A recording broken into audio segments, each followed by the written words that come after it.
Welcome back to Ingles con Juan.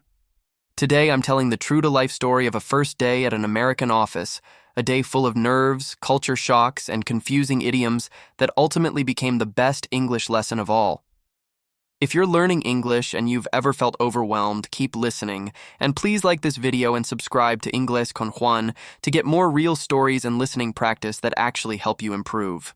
That morning started before sunrise, not because the clock demanded it, but because anxiety was louder than sleep, and the mind was rehearsing every sentence that might be needed. I had practiced a polite introduction, simple phrases for small talk, and a handful of formal expressions, yet I knew that real conversations would never follow my script. The train carried me through a city that looked confident and fast, while inside I felt like a beginner stepping into a race already in progress. The office lobby was bright and efficient, a space where everyone seemed to know where to go and what to do, and I reminded myself that learning is messy before it becomes clear. Within minutes, I encountered my first lesson in American workplace English when a warm welcome included the phrase, "Welcome aboard," which sounded like a ship but meant, "You're on the team now." That small shock revealed a larger truth. Idioms are the hidden traffic signs of professional English, and until you learn them, every turn feels uncertain. I took the elevator up, repeating silently that confusion is not failure, it is feedback, and feedback is the exact material that builds fluency over time. A manager introduced the day's project with the phrase, "hit the ground running," a metaphor that meant start fast and effectively, not actually run, a distinction that would have saved me a few heartbeats if I had known it earlier. During the kickoff meeting, idioms and set phrases flowed naturally, and I heard references to getting up to speed, thinking outside the box, touching base, and circling back, each one a small puzzle that defined expectations, timing, and collaboration. Understanding these phrases mattered because they were not decoration. They carried the intent and urgency of the work itself in a way that literal vocabulary could not. At first, my mind chased meanings and fell behind the conversation, a common experience in live meetings where listening speed and chunking determine whether details stick. I noted that listening gets easier when the brain can map sounds to written forms later, so I promised myself to read a short transcript or list of phrases after the meeting as a way to lock them in. This habit of listening first and confirming later would become a survival strategy that gradually transformed panic into pattern recognition. The most memorable mistake of the day began as a simple request to grab coffee for the team before the next meeting, which I interpreted through the lens of hospitality rather than the lens of efficiency. In my culture, coffee can be a gift of care, so I invested time crafting elaborate drinks, a generous intention that accidentally delayed the meeting and taught me that context is king in professional routines. The lesson was not that kindness is wrong, but that pacing and priorities differ. And in fast-moving offices, a quick and simple solution often communicates respect for others' time. That small misunderstanding could have spiraled into shame, but a calmer reflection revealed it as a cultural mismatch rather than a lack of intelligence or effort. Real growth happened when I reframed the moment as input, because in language learning, the brain updates when meaning and consequence are both present. Throughout the afternoon, I kept hearing shorthand that compressed complex ideas into compact idioms like low-hanging fruit, take this offline, and on the same page, each one a shared mental model that saves time when everyone understands it. Rather than pretending to understand, I began jotting down phrases to research later, choosing curiosity over pretense, because asking and checking are high-performance habits in any language. By the end of the day, my energy was low, but my notes were rich with patterns, and the map of office English was already clearer than it had been that morning.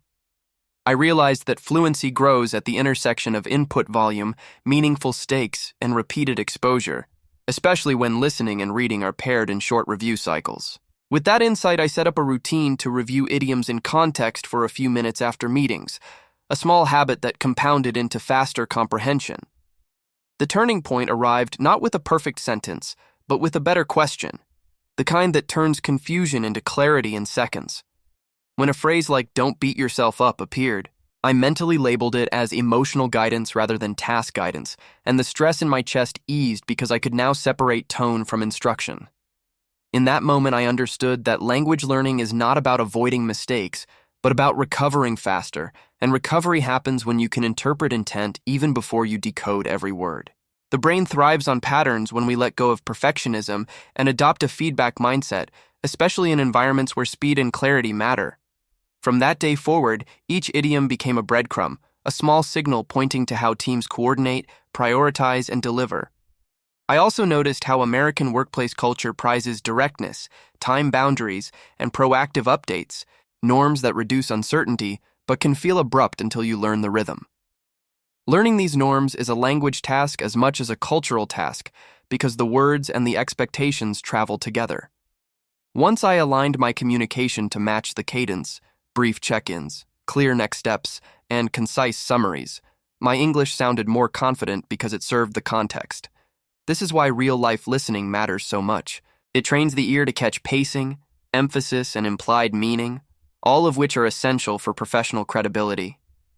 Every meeting became a lab where I practiced noticing, confirming, and adapting, a cycle that builds fluency without waiting for perfect conditions. If you are on your own English journey, take this as practical guidance from experience. Favor consistency over intensity, because small daily listening and reading pairings create durable gains. Keep a living list of workplace idioms and review them in short bursts, ideally with example sentences you actually heard, because memory sticks to meaning and context. When possible, combine listening with a brief transcript or notes so your brain can connect sounds to spellings, which accelerates recognition in future conversations. Ask clarifying questions without apology, since professionals respect accuracy over guesswork and collaboration improves when ambiguity shrinks. And remember to like this video and subscribe to Ingles con Juan if stories like this help you train your ear and grow your confidence. Looking back, the coffee mistake is now a favorite anecdote because it reminds me that progress often hides inside discomfort, waiting for reflection to reveal the lesson. The first-day idioms that once scared me now feel like friendly shortcuts. They are tools, not tests, and tools become easy when used often. What changed everything was not a magical study hack, but repeated contact with real speech under real pressure, followed by calm review when the day slowed down. That cycle, listen, act, reflect, refine, is the engine of fluent communication, and you can run it in any job, city, or accent.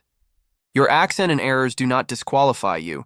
They simply mark where you are in the process today, not where you will be tomorrow. So keep showing up for your English, including on the days when confidence is low, because practice under uncertainty is what grows real skill. Lean on stories because narrative structure helps the brain remember vocabulary, patterns, and meaning more efficiently than isolated drills. Use short timestamps and chapters when you rewatch lessons so you can target the parts you need most and build mastery efficiently. Above all, be patient with yourself and be consistent with your routines. The path to fluency is not linear, but it is reliable when you keep moving. If this story gave you clarity or motivation, please like the video, subscribe to Ingles con Juan, and share it with someone who needs a nudge to keep going. Thank you for listening all the way to the end. Your attention is a signal that you are serious about growth, and that commitment will pay off in your next conversation, meeting, or opportunity. See you in the next story, and until then, keep listening, keep reading, and keep turning confusion into confidence one day at a time.